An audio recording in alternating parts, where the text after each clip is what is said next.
Certo, acho que tá gravando. Então, boa noite, gravação do encontro desta semana, né, da quarta-feira.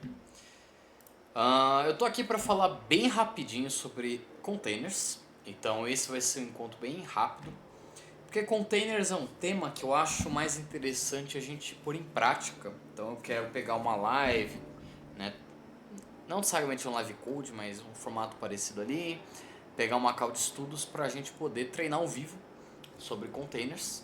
Então, para hoje, eu vou só responder 3 perguntas sobre containers. Vamos responder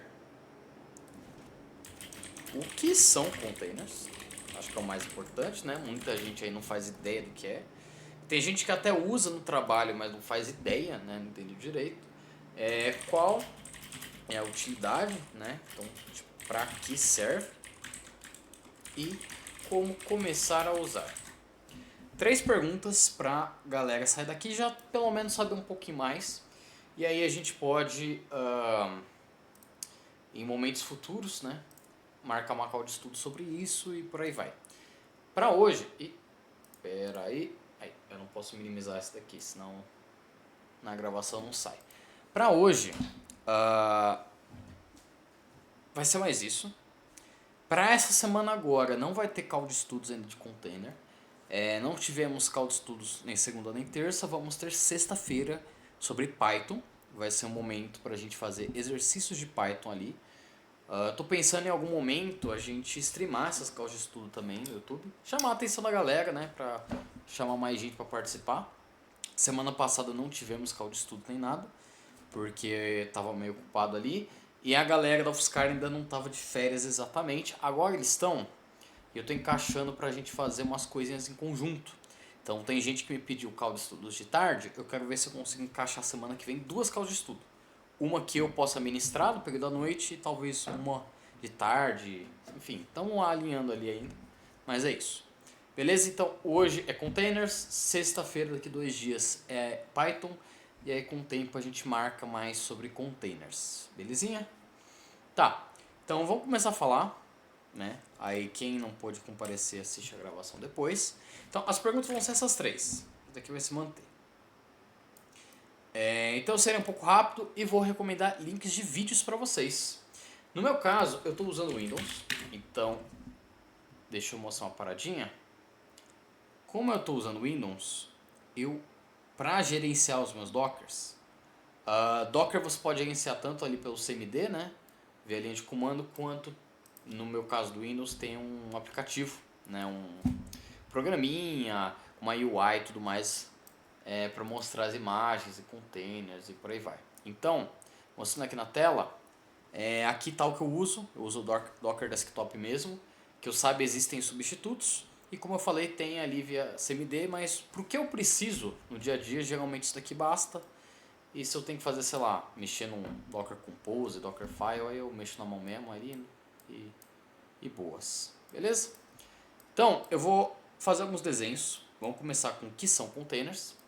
Depois eu vou mostrar alguns links e outros desenhos mais bonitos que os meus e vamos seguindo. Tá bom? Dúvidas, se alguém tiver assistido aí, quiser deixar, manda nos comentários. Inclusive, deixa eu ver depois, né? Tem que entrar no YouTube da Hannah, ver se alguém deixou comentário em algum vídeo lá. Certo, o que são containers?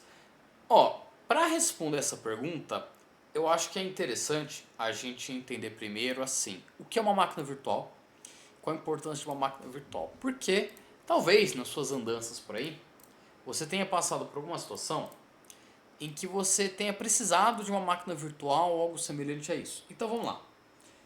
Vamos começar desenhando o PC normal, aí a máquina virtual, aí o container. Então, em um PC, você tem várias camadas, né, do que é o seu computador. Então, vamos pegar aqui essa caixinha. Essa caixa é o seu computador. Beleza? Olha, nosso vídeo do Dia do Programador viralizou no YouTube. Muito bom. Então, vamos dizer que essa caixinha aqui é o nosso PC. Então, essa caixa é o nosso PC. Beleza? O nosso computador, ele tem muitas partes diferentes. Então a gente tem uma camada que é o hardware, são as peças do computador. Então temos o hardware, hardware, que é, por exemplo, CPU, placa-mãe,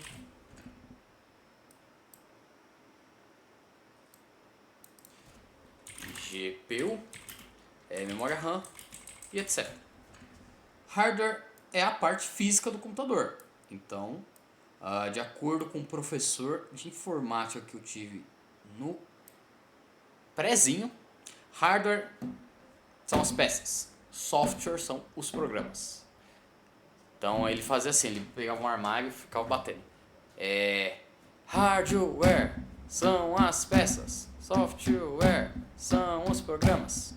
Então hardware é a parte que você pode chutar, é a parte física mesmo. Essa parte física, podemos fazer um encontro só sobre hardware. Eu gosto muito de falar de hardware. Já fizemos lives no Raccoon Space sobre como montar um PC, falando como escolher uma placa-mãe, uma GPU, uma CPU, enfim. É uma parte muito legal, que basicamente mexe com peças que são feitas de placas de circuito impresso, peças que têm soldas de estanho, que passam eletricidade, tem resistores, tem capacitores, tem N coisas ali que manipulam a energia elétrica para que a gente tenha um computador ligado, né? Então, essa é a base. Então, a energia elétrica chega no seu hardware, o hardware liga, acontece toda uma mágica, por assim dizer, ali entre essas peças para que haja o funcionamento do computador. E aí tem muitos detalhes nessa camada que não vem ao caso, da arquitetura de von Neumann, coisas assim, circuitos, né, lógicos, a arquitetura em si, né, do computador para que isso tudo funcione. Mas tudo bem.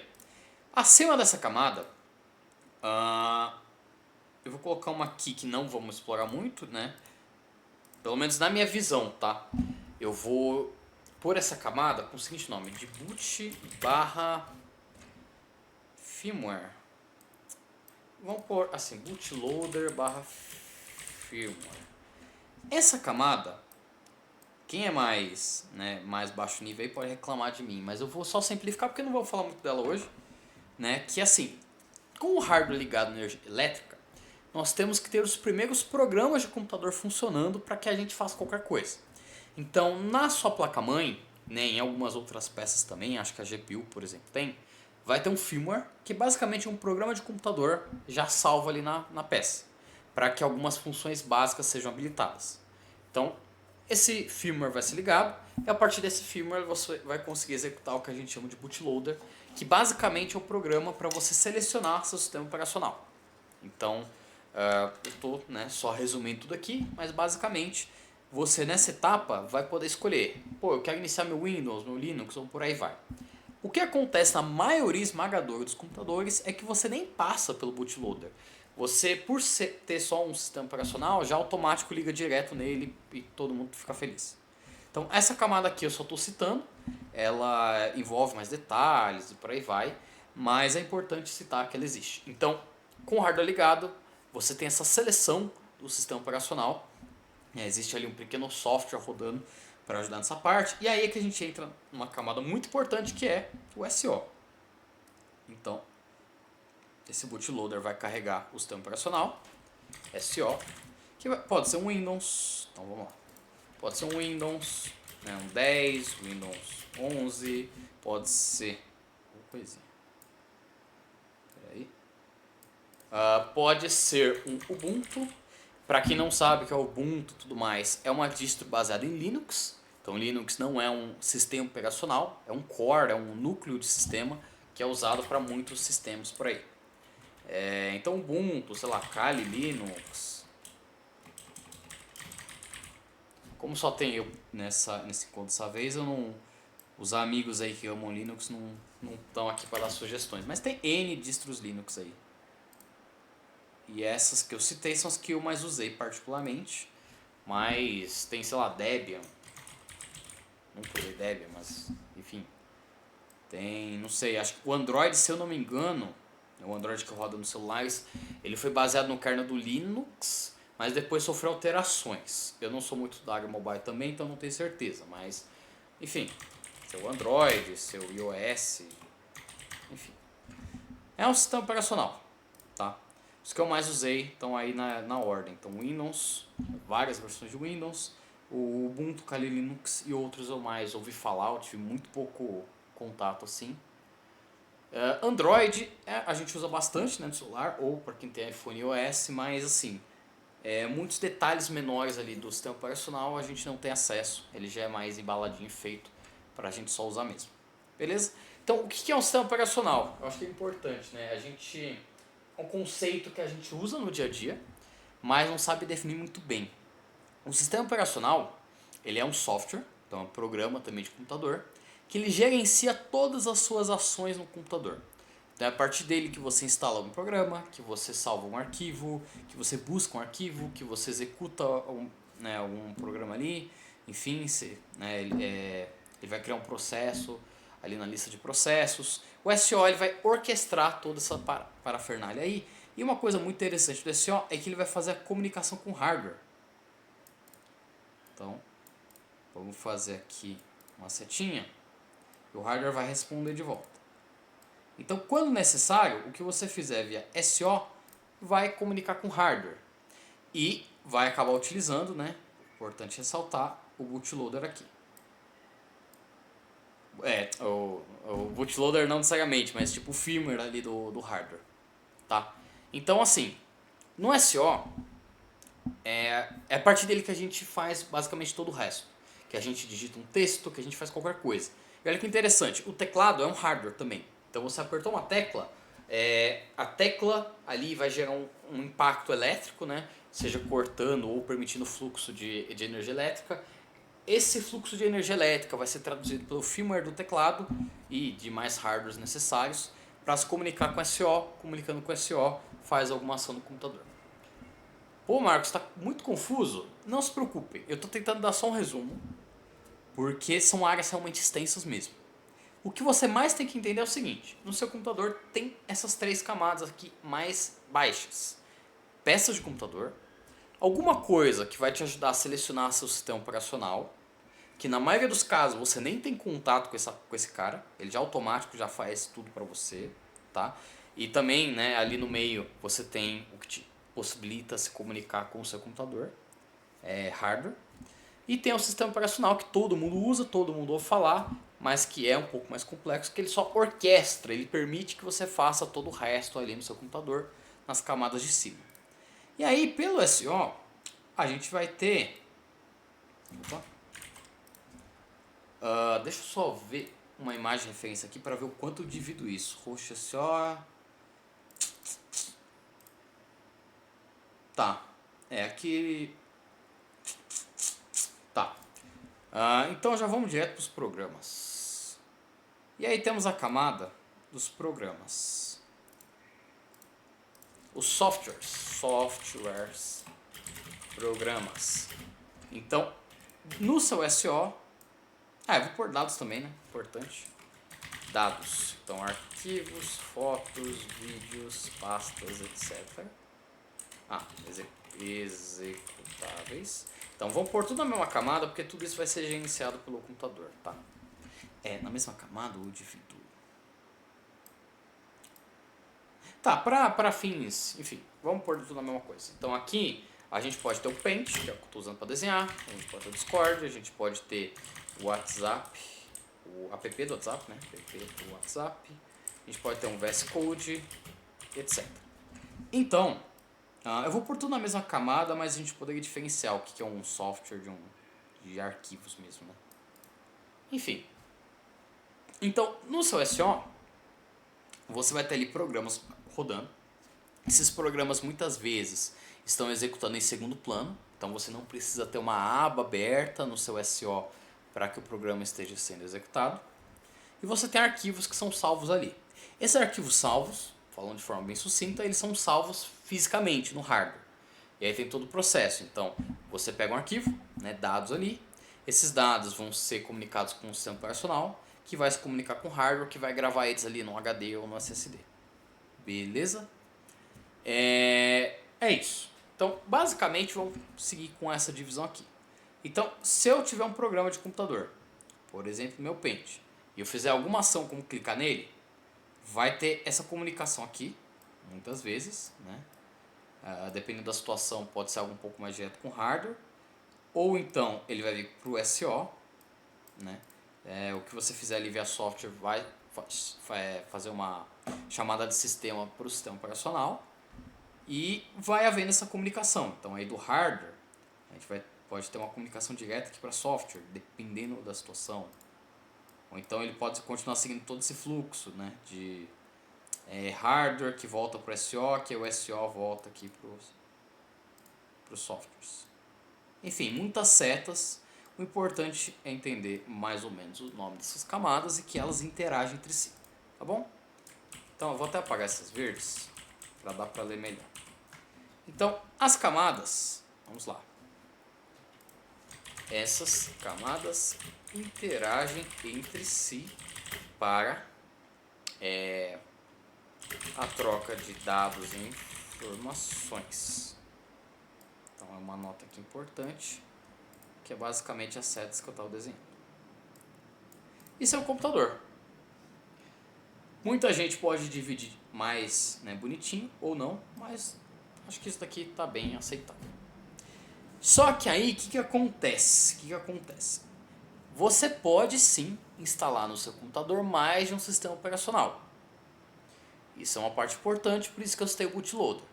Então você pode ter ali mais de um SO, por exemplo, e aí em cada SO você vai ter seus programas e seus arquivos. Ou então você pode até em alguns casos salvar seus arquivos num HD separado ali, e aí tanto o Windows quanto o Linux acessam ele. Enfim, tem outros cenários de utilização. Só que e quando você tem o seu PC bonitinho, mas você precisa, sei lá, eu preciso utilizar um Linux, eu preciso utilizar alguma outra coisa, mas eu não quero instalar direto na minha máquina, eu quero que seja algo mais prático, mais descartável. O que eu faço? Tipo, pô, eu quero testar uma ferramenta aqui do Linux, mas eu não quero ter todo esse trampo de instalar na minha máquina, de realmente mexer com essas paradas aí de bootloader e não sei o que, e selecionar partição. Não quero. Eu tenho que usar uma ferramenta, mas eu não quero mexer com tudo isso. Este é um caso. Um outro exemplo que também se encaixa na solução que eu vou apresentar agora é: vamos dizer que eu quero fazer, sei lá, um servidor. Pode ser um servidor de Minecraft, só que eu não quero hospedar no meu PC. Eu quero um servidor mesmo para eu hospedar essa máquina. E aí eu tenho que contratar algum serviço. E esse serviço, assim, para eu configurar meu servidor, eu vou precisar ali de um Windows, alguma coisa assim, para eu instalar as paradas, né? Então como é que eu faço, né?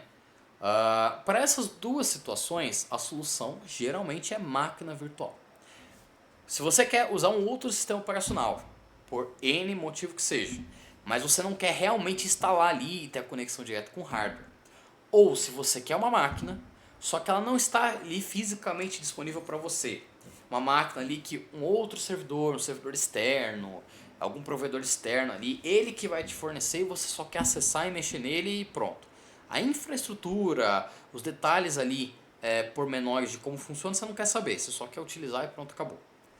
Para esses casos, e talvez até alguns outros, existe o que chamamos de máquina virtual. Máquina virtual. O que é uma máquina virtual? Sabe tudo isso que eu falei aqui do lado? Esse PC? Ó, isso aqui? Vamos dizer que tudo isso pode existir de forma virtual. Até essa parte aqui de hardware, tudo isso pode ser virtual, imaginário. Você não precisa ter um hardware, ou melhor, você precisa ter, mas não como você imagina, para executar seu sistema operacional e seus programas. Vamos explicar por partes, para ficar mais claro. E aí eu vou chegar em containers. Vamos começar de cima para baixo. Então vamos dizer que na máquina virtual você vai ter a mesma coisa. Softwares, programas, arquivos, dados. Então numa máquina virtual, essa parte meio que fica idêntica. Claro, aí só frisando, né, cada programa tem a compatibilidade ali, dependendo do SO, enfim, só reforçando isso. Mas o ponto é, você vai ter esses programas e dados. Você também numa máquina virtual vai ter um sistema operacional normalmente. E aí você escolhe seu SO. Qual for e seja feliz. Só que olha qual que é o pulo do gato. É principalmente essa parte aqui. Então eu não quero instalar fisicamente aquele sistema operacional tudo mais, eu não quero. Eu quero algo mais prático ali. Né? Algo que eu até possa deletar. Ou como se tem algo que seja remoto, que eu só acesse e utilize, que eu não tenha que me preocupar com a instalação e tal. A máquina virtual é isso. Essa etapa aqui de bootloader, firmware e hardware, a gente vai ter uma camada intermediária aqui, que vai ser o nosso virtualizador. Já vou explicar o que é. Eu vou pôr Hypervisor. Ali nas imagens tem Hypervisor, que é uma engine de virtualização. Você vai ter essa camadinha aqui, e aí essa camadinha aqui, que vai ficar, né, nesse intermediário aqui, que aí é ela que vai se comunicar com o seu hardware. Pô, mas que diferença que isso fez, Marcos? Eu já vou explicar. Ah, faltou um negócio. Pera, deixa eu até comparar com essas imagens aqui. É isso mesmo, faltou um negócio. Faltou uma camada, senão não faz sentido isso daqui que eu mostrei. Pera aí.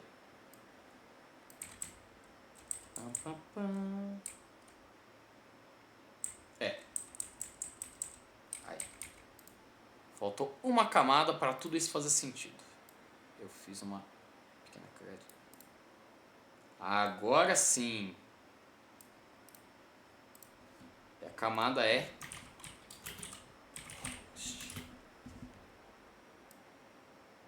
Pronto, agora sim. Meu Deus, Marcos, por que tem dois SOs? Agora eu vou explicar. Vamos lá. Esqueci de pôr o SO hosts, então não faz sentido isso daqui. Vamos lá. Então, vamos de cima para baixo, para fazer sentido. Então, numa máquina virtual, você vai ter programas, né, seus softwares, dados, enfim. Você vai ter um SO normal. Até aqui, ó, a mesma coisa do seu PC. Até aqui normal. Só que esta máquina, este sistema operacional, ele não vai rodar direto ali instalado no seu hardware, como eu falei. Ele vai rodar a partir de outro sistema operacional. Então imagina que você tem seu Windows e no seu Windows você executa um Linux.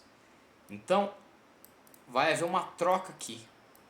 Vai ter uma execução onde o seu SO da máquina virtual vai se comunicar com o SO host.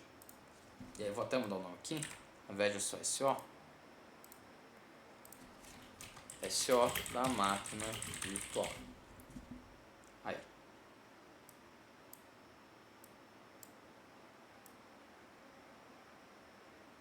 Aí. Então você vai ter... Opa, eu acho que alguém está na cal.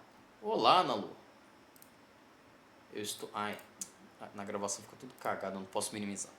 Então você vai ter ali o SO da máquina virtual, né? Então o SO que você quer instalar na máquina virtual, e ele vai rodar a partir do seu sistema operacional comum. Então eu estou no Windows agora.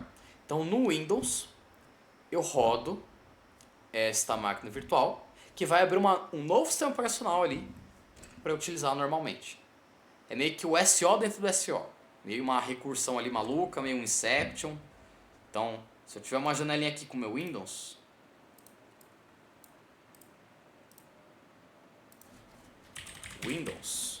é como se eu tivesse outra janelinha que eu tenho ali meu Ubuntu.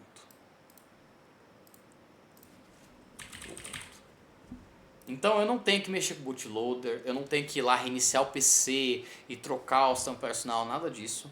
Se eu quiser desinstalar o Ubuntu, eu tenho mais facilidade de desinstalar. Tem mais praticidade. E assim, quem vai estar cuidando e gerenciando esse Ubuntu não vai ser diretamente ali o hardware, como eu falei, você não tem que se preocupar tanto com infra. Vai ser seu Windows aí que vai estar gerenciando ele. Só que como que ele vai fazer isso? É pela magiquinha aqui do virtualizador Hypervisor.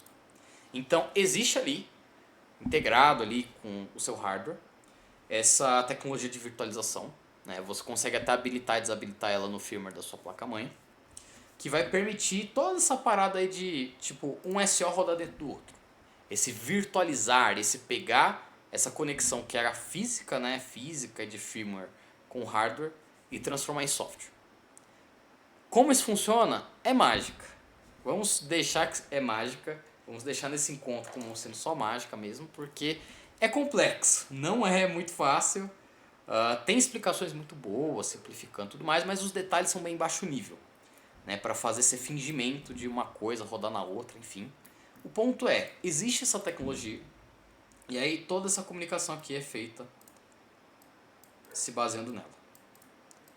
Por isso que placas-mãe mais antigas que não possuem virtualização, para rodar uma máquina virtual é muito mais difícil. Hoje em dia, que eu saiba, todas as placas já rodam, então é bem mais fácil.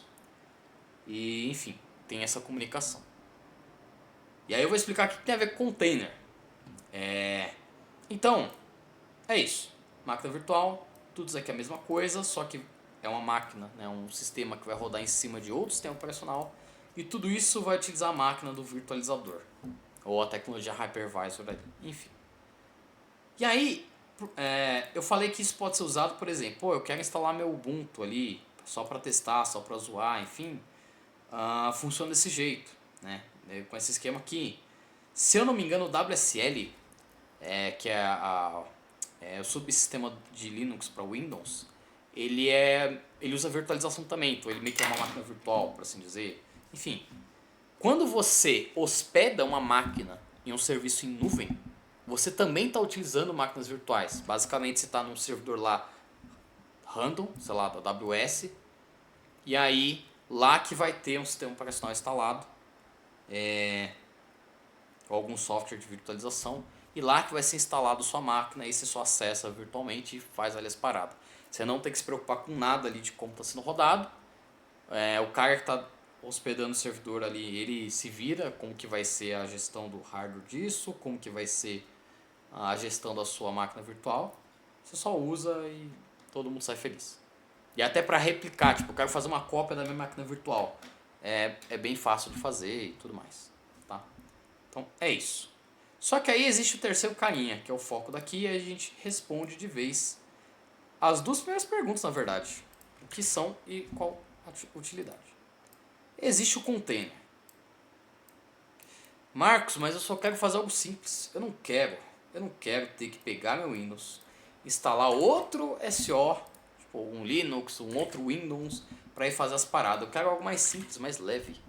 Então, por exemplo, eu tenho minha API Node, que ela precisa de um banco de dados, ela precisa de Node na versão 20, ela precisa da biblioteca X, da biblioteca Y. Eu quero empacotar tudo e rodar tudo bonitinho, perfeitinho. Porque se eu entendi, Marcos, nesse esquema aqui, se os programas e dados e o SO é tudo a mesma coisa, então se eu tiver que configurar nesse carinha aí, eu vou ter que configurar tudo na mão. Eu não quero, eu quero automatizar. Aí é que surgem os containers. Os containers é um recurso um pouco mais avançado, que ele foi feito pensando nisso. Pô, uma máquina virtual é realmente assim, parando para pensar, um clone de um PC. É um clone, só que rodando tudo ali em software. Só que temos casos que eu não preciso do SO inteiro. Eu preciso de partes dele, e não só partes, mas eu quero empacotar mesmo o meu software ali, o que está rodando no meu PC, para só ter aquilo e mais nada. Eu não quero ter que instalar Paint, não quero ter que instalar LibreOffice, não, Internet Explorer. Eu quero só o mais básico do básico, o mais enxugado possível para rodar minhas aplicações, fazer o que eu quero e pronto, acabou. Não tem como otimizar? E aí que surgiu os containers. Containers esses que são tão otimizados em comparação com uma máquina virtual que para subir e descer um container pode demorar, sei lá, segundos assim. Então tem até algumas imagens aqui, ó, que eu vou mostrar mais detalhes daqui a pouco, que faz essa diferençazinha aí. Mas a gente já fala disso. Então, um container, olha que interessante. Olha que interessante. Tá. Tô pensando como que eu vou desenhar. Vamos de cima para baixo também de novo. Container. Então, o container vai ter uma camada de softwares e dados. Mesma coisa. Softwares e dados. Tá. Mesma coisa outra vez. Ele não vai ter um SO completo, ele vai ter uma imagem de um SO, por assim dizer. A gente já falou que é uma imagem de SO. E aí, vamos ter a última camada. Tô pensando. Não, vou desenhar todas as camadas que nem o outro ali, vai ficar mais bonitinho. Vamos descer mais aqui. Imagem de SO. Vamos fazer bonitinho, vai. Imagem de SO do container.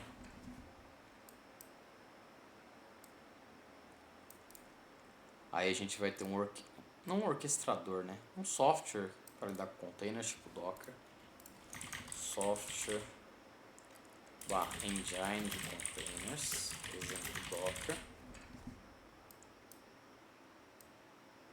Vamos ter um sistema operacional host, SO host.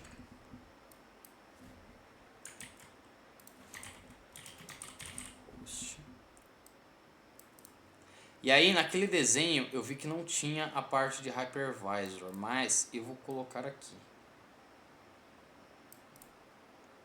Então aqui a gente pode pôr um virtualizador, hypervisor. E aqui o hardware. Então, um container, certo? Eu vou dar uma distinção do que é título e o que não é. Então, esse daqui é um título. Aqui é um título.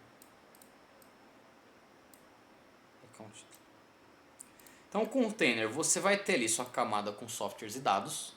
E uma vantagem já interessante é o seguinte: enquanto no PC e na máquina virtual você tem que instalar tudo na mão ali o que você quer, como um padrão aí de qualquer PC, nos containers essa parte de softwares e dados é simplificada. Geralmente você só instala, eu vou até deixar anotado aqui que é muito importante, instala só o necessário. Então, instala somente necessário, já previamente definido. Se eu não me engano tem como você pegar ali um container e instalar coisa nele depois, mas geralmente a gente já deixa tudo, uma lista dos softwares que vão ser usados prontos anteriormente. Nós temos a imagem do sistema operacional.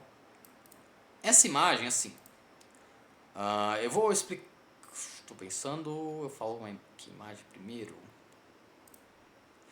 Tá, eu vou depois dar uma definição um pouco mais complexa, mas por agora vamos pensar que é uma versão simplificada de um sistema operacional. Então, por agora, vamos dizer que uma imagem de um SO é uma versão simplificada, uma versão enxugada, onde você não tem todos os recursos do seu SO, geralmente. Você tem ali um SO um pouco mais simplificado. Você pode instalar um SO mais parrudo, mais completo se quiser, mas você pode fazer simplificações e enxugar o que você não precisa ali para poder rodar, tá? Daqui a pouco eu vou explicar melhor a diferença de imagem e container. Eu vou mostrar no Docker Desktop e vai fazer mais sentido. Mas por enquanto pensa assim, o container ele tem softwares e dados, que nem os outros dois. Eles são mais simplificados, é mais realmente o que você precisa para aquele container. Não é tão livre assim de pôr tanta coisa assim. Geralmente você não vai querer pôr tanta coisa. Você tem um sistema operacional rodando, só que ele é mais simplificado, com menos recursos. Você delimita ali o que você quer, tá? Isso daqui vai rodar tudo num software, numa engine de containers, geralmente num Docker. Então vai ter um software que orquestra, que junta esses containers assim, que vai estar executando isso. É um software normal. E esse software vai estar rodando num sistema operacional host, que nem a máquina virtual, que vai estar utilizando ali de um virtualizador para falar com o hardware. Resumindo, se você olhar essa imagem aqui, você vai pensar, pô, isso daí é tipo o que você explicou em máquina virtual, só gourmetizado, não vi diferença nenhuma. Mais ou menos. Vamos pegar as imagens mais bonitinhas aqui, do Google, e aí eu explico a partir delas. Então, olha o que eu tinha explicado. VM é virtual machine, então máquina virtual. Então aqui app e beans libs os programas e dados. Então app é tipo um programa, um software. Beans libs são dependências ali, também outros softwares, arquivos. E Guest SO é o sistema operacional da máquina virtual.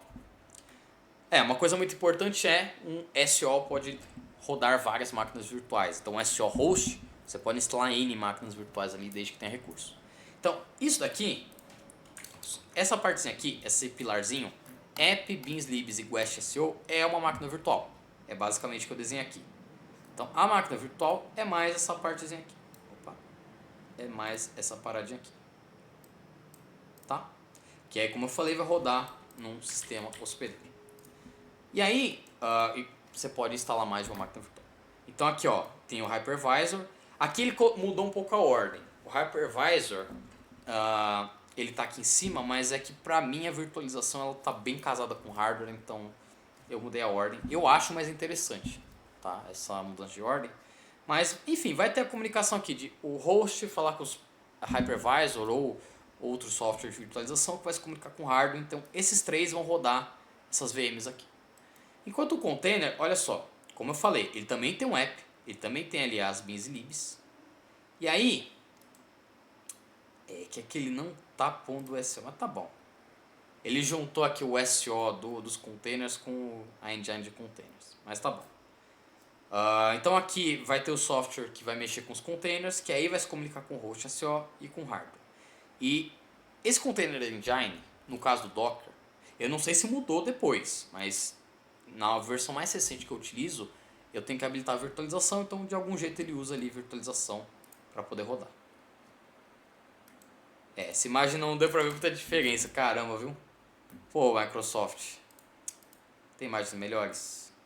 Virtual Machine, não, daqui é a mesma coisa que eu expliquei. Tantã. Nossa, que cocô, hein? Só peguei imagem ruim. Meu desenho tá melhor que as imagens? Não, tá bom. Tá. Tem que explicar pelo meu mesmo. Triste. Enfim. Vamos lá então. Vamos de novo. Então, um container é uma versão simplificada de uma máquina virtual. Então, a máquina em si é isso daqui. É os softwares e os dados que você quer rodando ali num sistema operacional ou alguma paradinha que você queira, tá? Que vão utilizar dessa engine de containers. Essa engine de containers aqui. Para poder funcionar. E aí essa engine de containers que vai se comunicar aqui com o seu SO. E todo mundo sai feliz e aí tem a comunicação entre as camadas. Para que ele existe? Para que existe um container? Que é uma versão simplificada de uma máquina virtual. Porque, olha qual que é a parada. Aqui, na VM, você, quando instala ela, você está rodando tudo, 100% do SO. Tudo que você precisa, todos os arquivos estão sendo instalados, tudo, todos os recursos, tudo mais. É uma máquina completa que pode fazer de tudo desde que você instale, configure ali e sete. O container, a ideia é simplificar o que está sendo rodado e instalado. Então, como eu citei aqui, escrevi, os programas e dados que vão ser manipulados é só o que você realmente precisa e você tem um arquivo de configuração que você seta o que você quer que seja instalado. O sistema operacional não vai ser um sistema operacional inteiro, vai ser só partes dele necessárias para rodar os programas que você quer. Então ele é mais enxugadinho para que esse software de containers aqui, ele só rode o que é necessário na hora que é necessário. Ele simplifica ali um pouco os recursos que estão sendo utilizados, tá? E aí esse processo aqui é meio que o mesmo, só que por gastar muito menos recurso, ele se torna muito mais prático. Então, PC é um PC normal. Máquina virtual é tipo um PC, só que o SO dele ele é meio que um programa dentro do seu SO. É uma coisa dentro da outra. E o container é uma coisa dentro da outra, que nem a VM, só que é mais enxugadinho. Vou mostrar exemplo prático para ficar mais claro. E aí a gente meio que mata essas perguntas aqui. Então eu tenho aqui meu Docker Desktop. Você pode utilizar o Docker também via comandos. O Docker é uma engine, é um programa que roda containers, mas existem outros. No caso do Docker, ele é o mais famoso que existe aí, tá? Então aqui eu tenho minhas opçõezinhas. Eu tenho volumes, que é meio que partições de arquivos, é tipo espaços para guardar arquivos, não importa muito ele hoje. Temos as imagens, que é o que eu citei ali, imagens de SO. E eu tenho alguns containers aqui rodando. Então, vamos por partes. Eu tenho aqui, vamos rodar um Postgres. Vamos rodar esse cara aqui. Eu tenho aqui um container. Tem que setar o login ou coisa. Mas tá. Eu tenho aqui um container. Esse Zelos Chatlet. Que ele é uma imagem Postgres. Ele é um container focado só em rodar Postgres. E Postgres é um banco de dados. Então esse cara é uma máquina que só roda isso. Ele só serve para isso, ele foi criado baseado nisso, tipo, eu só quero rodar Postgres nele e mais nada. Eu não preciso ter ali nada que rode, sei lá, um Node da vida, nada disso. Então, dentro desse container, eu tenho aqui minhas pastas de arquivos. Então, ó, quem é usuário de Linux vai reconhecer que, tipo, isso daqui é basicamente o Linux, ó. Root, sys, var, enfim, home. Então, meio que é um Linux aqui rodando. E vocês perceberam que, tipo, eu cliquei aqui em rodar e em segundos ele carregou já aqui. Então, ele tem aqui as pastinhas, as coisinhas. E aí, deixa eu ver se ele tem os dados aqui.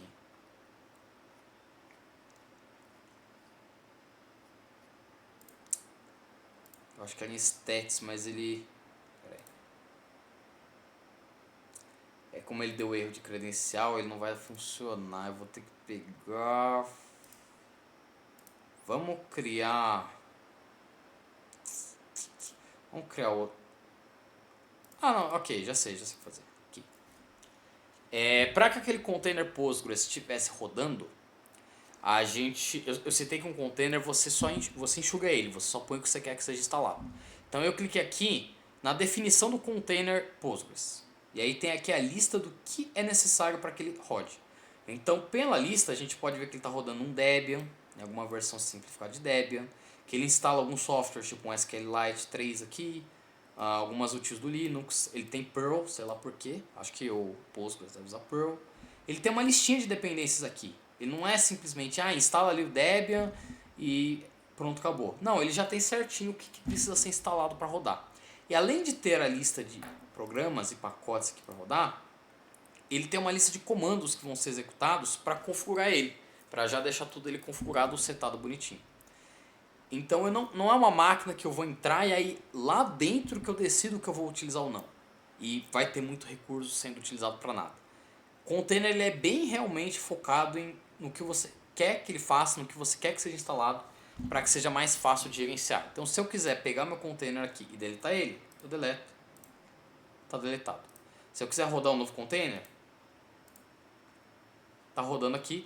Ele só deu erro porque se vocês lerem a mensagem de erro, eu não configurei aqui o que o Postgres precisa de credenciais. Então, quem já usou máquina virtual sabe que demora para abrir uma máquina virtual e instalar. Porque você instala inteiro o SO, tudo. Enquanto aqui não, só está sendo instalado o que é mais necessário, mais simplificado. Isso me permite, com muita rapidez, usando poucos recursos, olha só, eu posso criar vários containers Postgres, tudo com muita rapidez. Tá aqui em containers, eu tenho 3 máquinas Debian rodando Postgres ali bonitinhos.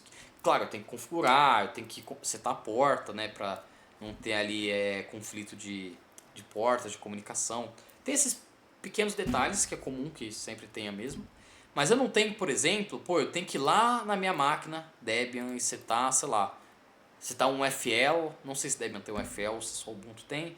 Eu tenho que setar ali para abrir uma porta, para deixar aberto. Não, geralmente você já deixa tudo bonitinho, tudo certinho, seu container já roda para gerenciar, deletar, mexer, é muito rapidinho. A quantidade de recursos que eles usam, nesse caso aqui ele não está mostrando porque deu erro. Vamos tentar, deixa eu ver esse meu Dynamo aqui.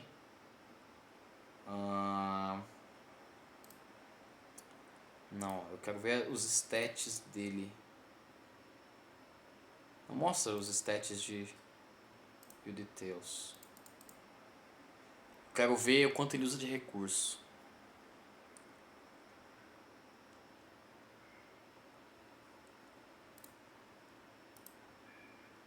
Ó, aqui são os arquivos também, né, do meu Dynamo. Eu lembro que o Docker Desktop tem ferramenta para ver quanto usa e tudo mais. Por exemplo, aqui embaixo está falando quanto de RAM está usando. Aqui está falando que está usando 3 GB, 0,21% da CPU. Aqui, ó. Então eu consigo ver quanto está sendo utilizado, está sendo muito pouco. Olha só, esse container ele está usando tipo menos de 200 MB de memória. E cara, para você rodar um SO, você usa o quê? Pelo menos 2 GB. Se for um SO ruim, hoje em dia, sei lá, o Windows pede 4 no mínimo. Alguma coisa assim. Então, tipo, é realmente só o mais necessário. Ele é possível bem enxugadinho para eu poder criar cópias se eu quiser, para eu poder gerenciar, desligar e ligar se eu quiser pausar esse container. É muito mais rápido do que eu parar uma máquina virtual. Se eu quiser desinstalar, se eu quiser mexer, enfim, tudo muito bem tranquilo. O tanto de CPU que utilizou, ó, nem 1%, nem longe de 1%, porque eu nem estou usando muito esse container agora no momento. Leituras e escritas em disco, quanto de network está sendo utilizado e tudo mais. Isso, se você pegar, dar um Ctrl Alt Del aí no seu Windows e ver o tanto de recurso que sua máquina está utilizando, vou usar o meu aqui, gerenciador de tarefas. Só agora eu estou usando 73% da minha memória para rodar tudo que eu estou rodando aqui. 30 a 40% de CPU, sabe? Então, deixa eu ver se eu consigo aqui, ó. Aqui.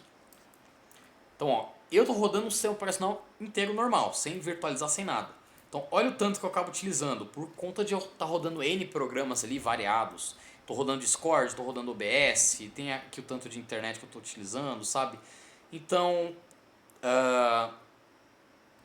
tem uma diferença gritante, assim, de uso de recursos. O container, ele é bem encaixadinho. Esse nome container, né? Ele envolve isso de você ter algo lacrado ali, algo fechadinho, bonitinho, com o que você realmente necessita ali, certo? Para ser instalado. E aí, uma diferença importante, né? O que é um container e o que é uma imagem? Eu falei que a imagem é aquele SEO simplificado. A imagem é esse conjunto de instruções do que vai ser instalado. Então, aqui que vai ser definido que tipo de SEO vai ser instalado e os programas que vão ser instalados depois dentro dele e tudo mais. Então, assim, para utilizar um container, você tem uma imagem, né? Você tem os arquivos ali dizendo que vai ser instalado. Você roda numa engine de containers que vai criar esse container, que nada mais vai ser do que um software ali, uma janelinha de programa que vai rodar em segundo plano com o que você precisa ali do seu software. Então é tipo uma máquina virtual, só que bem simplificada, tirando toda a gordura do que você não precisa. Isso, basicamente, um container, e ele é útil porque, cara, assim, para muitas situações você vai precisar de ferramentas específicas ali. Então, por exemplo, se eu estou programando minha API em Node, se eu criar um container nela, eu já posso pôr todas as dependências que eu quero.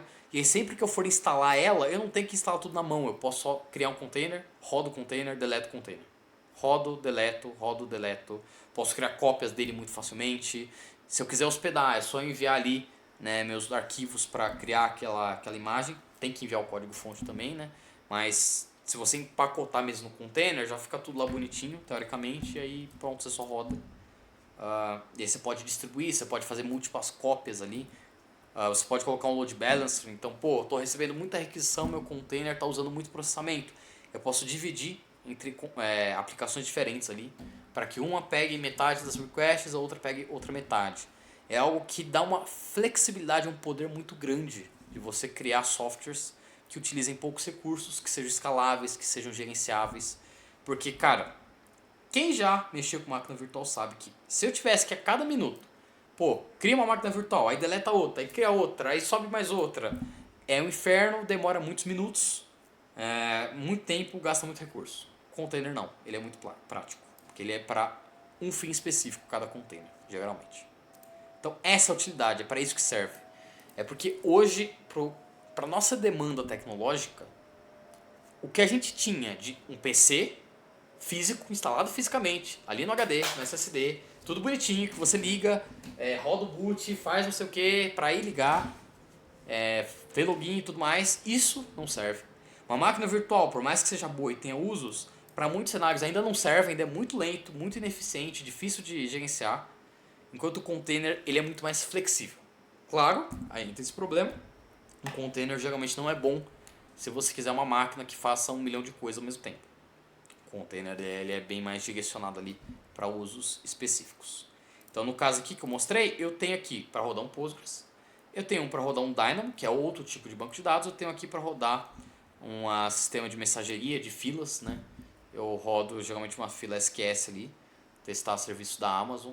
Então cada um tem um propósito específico, eu rodo eles, deleto, paro de usar, faço o que eu quiser ali à vontade. E olha que interessante, de tamanho, assim, né? Eu tive que baixar essas imagens, não só os arquivos de configuração, mas ali os binários, os compilados deles. Mesmo assim, ó, não dá nem 1 GB cada um deles. E aí para rodar, como eu falei, usa poucos recursos, então eu consigo ter muito poder aqui de coisa a utilizar com muito pouco espaço, muito pouco recurso sendo utilizado. E aí olha que interessante. Learning Center. Aqui ele abre uma página. Add Extensions. Aonde... Não, eu acho que tem que buscar aqui em cima. Uma coisa interessante, aí não é tanto assim. Os containers você pode exportar, você pode passar um container para o amigo, aí o seu amigo roda e tudo mais. Mas uma coisa muito interessante ficou tão famoso, tão popular esse tipo de tecnologia, que existem muitos marketplaces, muitos lugares para você buscar containers já prontos. E aí você só roda sua aplicação baseado nele, ou você cria uma nova vertente daquele container, uma nova versão. Existem muitos containers já prontos, porque se eles são específicos para uma tarefa só, se é uma tarefa que muita gente usa, então é só você fazer uma cópia ali e já rodar o que já foi criado, desenvolvido por outra pessoa. Então essas imagens aqui não foi eu que fiz na mão, eu pesquisei e criei. Então olha só, no caso do Docker, ele tem um marketplace muito legal já com esse tipo de coisa. Então se eu colocar Node aqui, existe uma imagem, ó, e é uma imagem oficial do Docker, validada ali, que é realmente oficial, tudo bonitinho. Existe uma imagem, né, as instruções ali, para que eu possa rodar o Node, né, rodar o Node ali no container, tanto para aplicações server-side, né, tipo, ou que tem muito processamento ali de back-end, quanto principalmente, né, um back-end e aplicações assim com processamento pesado envolvendo networking. Então ele deve ter ali uma configuração para já expor uma porta ali para você, sei lá, poder fazer uma API Express, por exemplo. Então aqui é um container já pronto para mexer com Node. Então quero mexer com Node, eu não quero nem instalar no meu PC. Tá aqui, eu baixo isso daqui, eu utilizo e pronto. E aqui tem, né, se você explorar aqui os detalhes, a documentação e tudo mais, ele vai ter tudo que você precisa saber. Então, qual é o caso de uso desse container? The Node images come in many flavors, each designed for a specific use case.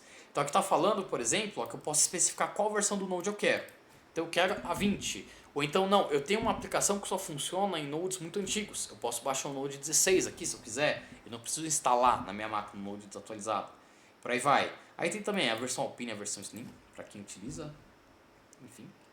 E, enfim, tem vários detalhes aqui, tudo mais sobre como funciona isso, como que eu posso rodar e por aí vai. Aí outros exemplos, eu pus Node, mas vamos por um outro exemplo. Eu quero rodar, sei lá, será que ele tem de Nmap? Tem de Nmap. Vamos ver aqui, Sponsored OSS. Então aqui, aí um container que tem a ferramenta de Nmap muito utilizada em cibersegurança, já prontinho ali, já instalado. Então tá aqui. É sempre bom saber também que esses marketplaces têm containers que não são tão confiáveis, são de terceiros ali. Então é sempre bom ver se é um container que é seguro, foi bem feito, por aí vai. Não instalem coisas que vocês não sabem o que é.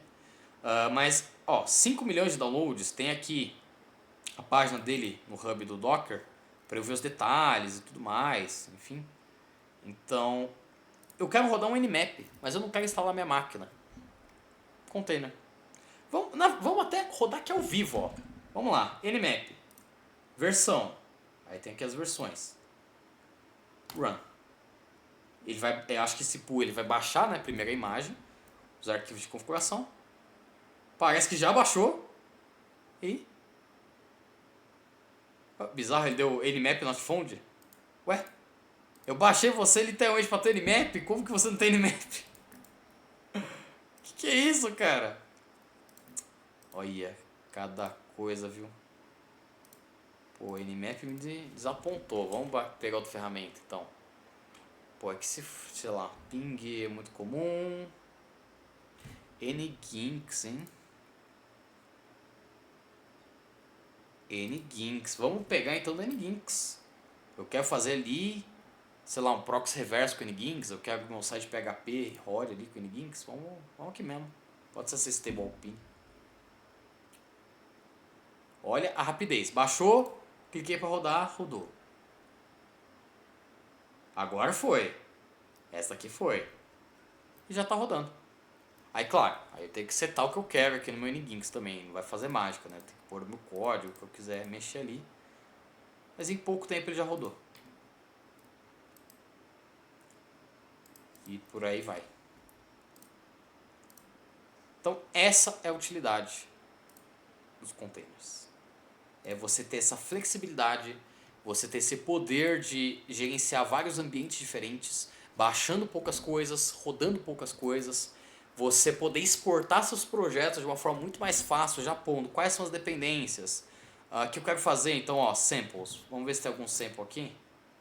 Que aqui ele vai dar sample de Docker Compose. Eu vou até...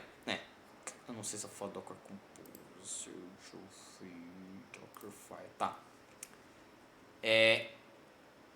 Tem aqui uns exemplos de aplicações Docker que já tem os arquivos de configuração. Então, nesse caso aqui, Dockerfile e Docker Compose são dois arquivos utilizados nesse meio termo aí. Eu acho que eu não vou explicar exatamente o que eles são, só pensem que tem as instruções que eu mostrei ali, eles são criadas nesses arquivos, tá? Então, Dockerfile, por exemplo, aqui eu sei qual versão do Node eu quero utilizar, qual é o diretório que eu vou trabalhar, o que eu tenho que rodar do NPM, eu tenho que expor alguma porta, já deixa todas as instruções prontas aqui, por aí vai. E o Docker Compose eu ponho outras dependências. Então, às vezes um container que eu tenho, ele precisa de outro container para rodar. Tipo, eu tenho uma API que está no container e eu preciso de outro container que é um Postgres. Você pode criar esse mapa de dependências de um para o outro, por exemplo. Então, enfim. Vamos até aproveitar, vamos pegar aqui um React, vai. Vamos ver se tem algum já pronto com React. Opa.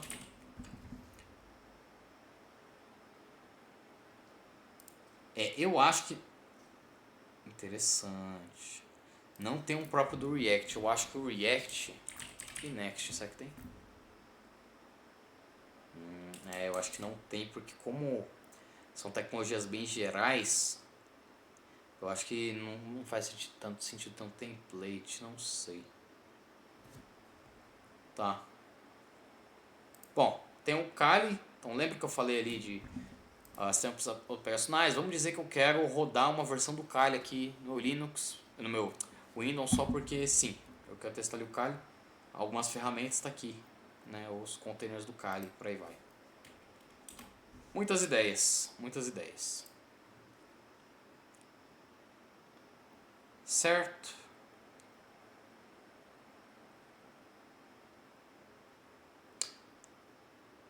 Não, acho que não vai dar tempo de mostrar nenhum exemplo mais pesado. Então vamos voltar para o desenho, aí eu vou falar de referências para vocês estudarem. Então voltando para as 3 perguntas aqui do encontro. O que são containers? Então containers, você pode dizer que são sistemas encapsulados com as suas dependências, prontos para serem executados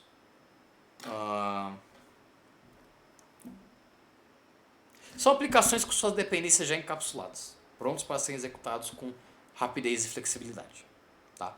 Então é um sisteminha que já tem tudo que você precisa para ele rodar e funcionar, que você roda numa engine de containers, um software próprio para esses containers e roda ali bonitinho. Ele usa pouco recurso, ele só executa o que realmente precisa executar, e para você exportar e gerenciar eles é muito fácil. E ele a gente pode dizer que ele é uma resposta a VMs. Existem situações que uma VM, uma máquina virtual, é melhor que container, mas hoje em dia, para muitos casos, containers são muito mais úteis. Beleza? Então, um exemplo prático, se eu quiser que se eu fizer uma API da HANA, que essa API se conecte com os jogos por aí. Então, eu quero que o meu jogo se comunique com a HANA para fazer uma validação interna. Eu posso rodar essa API da HANA em containers. Eu não preciso ter uma máquina só virtual ali para rodar aquele container. Então, eu crio vários containers e assim. Então, container é isso. A utilidade é essa, de que é muito flexível, usa poucos recursos, é muito bom para a escalabilidade. Então, eu quero criar um novo container, eu quero melhorar a performance da minha aplicação, é muito bom. E como começar a utilizar? Assim, você já pode começar a utilizar pelo Docker Desktop mesmo, por tutoriais aí, tipo, como rodar um container de Node. É um exemplo. Mas eu tenho algumas referências aqui que eu quero passar para vocês. Peraí. Então, essas imagens aqui não prestou para quase nada. Achei que meu desenho ficou melhor. Tem muito vídeo sobre containers na internet. A nossa parte prática, como eu falei no começo, vai ficar para causa de estudo e lives no YouTube. Aí a gente foca em só, vamos rodar isso daqui no container. Aí a gente faz todo o passo a passo. Como que eu crio um Dockerfile, como que eu configuro um Docker Compose se assim necessário. Todo esse passo a passo a gente faz no momento mais apropriado. Mas quero começar a saber sobre Docker. Tem alguns vídeos muito legais. 2 deles eu vou recomendar que eu já assisti. Então um deles é do Dio Linux, que é o mínimo que você precisa saber sobre Docker. Ele vai explicar muito melhor do que eu toda essa parte Você já se imaginou? de máquinas virtuais, virtualização e tudo mais, tá? Então deixa eu pegar uma parte aqui, será que ele tem desenho? Aqui eu acho que ele vai dar exemplo de como testar um container de forma fácil. Mas esse vídeo dele aqui eu acho muito bom. Ele vai mostrar alguns comandos, como que roda, então mostrar, tô rodando aqui e tudo mais, tá? É um vídeo muito bom. Tem aqui ele instalando também a plataforma do Docker. Ou foi... Não, acho que foi desse caso mesmo. Não, Docker, tá, aqui. Tem aqui o passo a passo ele fazendo. Aqui do Código Fonte TV tem um tutorial deles rodando uma API Node com container. No caso eles estão usando uma VPS para hospedar. Tem serviços em nuvem que você já manda direto containers. Sei lá, você pode usar um Kubernetes aí da vida. Então aqui eles fazem todo o passo a passo, ó. Eles estão aqui com a hospedagem deles, fazendo para propaganda configurar hosting. pasta. Eles têm aqui, ó, o Dockerfile explicando linha a linha o que é, né? Eu acho que eles explicam também o Docker Compose. Explicam o Docker Compose. Então eles fazem todo o passo a passo e mostram que eles têm uma API bem basicona ali, bem simples, rodam todo esse container e já hospedam em produção. Então é um vídeo que tem menos de 20 minutos, mas que só com ele, eu quero fazer uma API Node e já tá ótimo ali. E assim, eu não vi esse vídeo, mas eu achei legal que ele fala de teoria e prática, e é um vídeo também bem curtinho. Tá? Ele tem aqui um pouquinho de infraestrutura, das paradinhas ali que eu tinha desenhado. Então vou dar essa moral aqui pro mano Ayrton Teshima, junto aqui com as minhas referências para vocês poderem testar e utilizar aí o Docker. Dúvidas? Fique à vontade de perguntar. Faz muito tempo que eu não explico nada de virtualização e sistema operacional, nem nada assim. Isso daqui é um tema, assim, containers, que para quem não pratica, com o tempo vai ficando muito abstrato. É algo que eu acho que na prática mesmo fica mais claro, né? Esse negócio de hospedar coisas, de rodar coisas. Então eu acho que vocês, tendo experiência de rodar uma máquina virtual pela primeira vez, por exemplo, vão entender um pouco melhor qual que é o problema das máquinas virtuais e vão entender as facilidades dos containers. Tá? Então a gente vai marcar momentos práticos para mexer com tudo isso.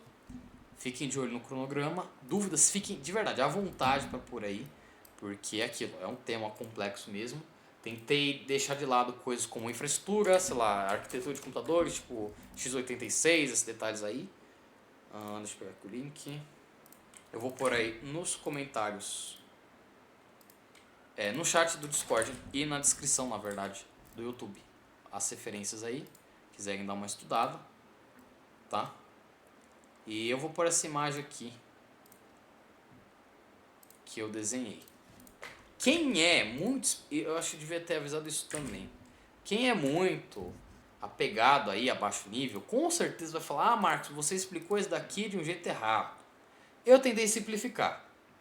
Eu sei que tem muitos usuários de Linux aí nervosos, porque você não explicou isso direito, porque isso funciona com aquilo, mas assim, já não tem uma fácil. Eu tentei simplificar, perdoai aí.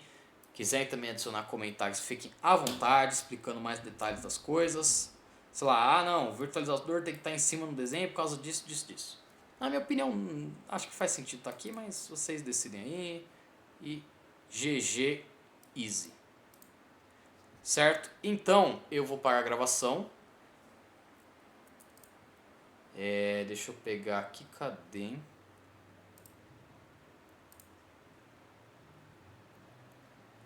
Muita janela, socorro.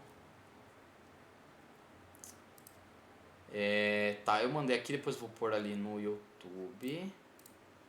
Ana, você quer falar? Você quer falar de containers ou não? Preciso saber. Não, então eu vou encerrar a gravação. Diga. Muito obrigado. Eu só tô perguntando para saber se eu posso parar de gravar ou não. Então eu vou parar de gravar e eu te chamo. Pera aí. Então é isso, gente. Lembrando, daqui 2 dias, na sexta-feira, vai ter call de estudos de Python. Então vamos fazer exercício de Python. Estejam aí, treinar os exercícios. Eu tô pensando em talvez streamar e fazer exercícios, hein? Tô pensando. Semana que vem vai ter call de estudos também. Eu tô vendo com o Fer para ele dar ali uns conteúdos. Pegar a galera da UFSCar que tá de férias aí e aí fazer eles trabalharem. Não, o Fer vai oferecer. É uma palavra mais amigável, né? O Fer vai oferecer conhecimento. E é isso. Fiquem de olho aí. É isso. Um outro. Fiquem de olho nos nossos avisos. Tem muita coisa legal que passa por lá. E aqui no Discord, de vez em quando, estamos divulgando eventos de parceiros nossos. Discord também, de vez em quando, Instagram. É isso. Então, valeu, gente. Até mais gravação. Boa noite para vocês.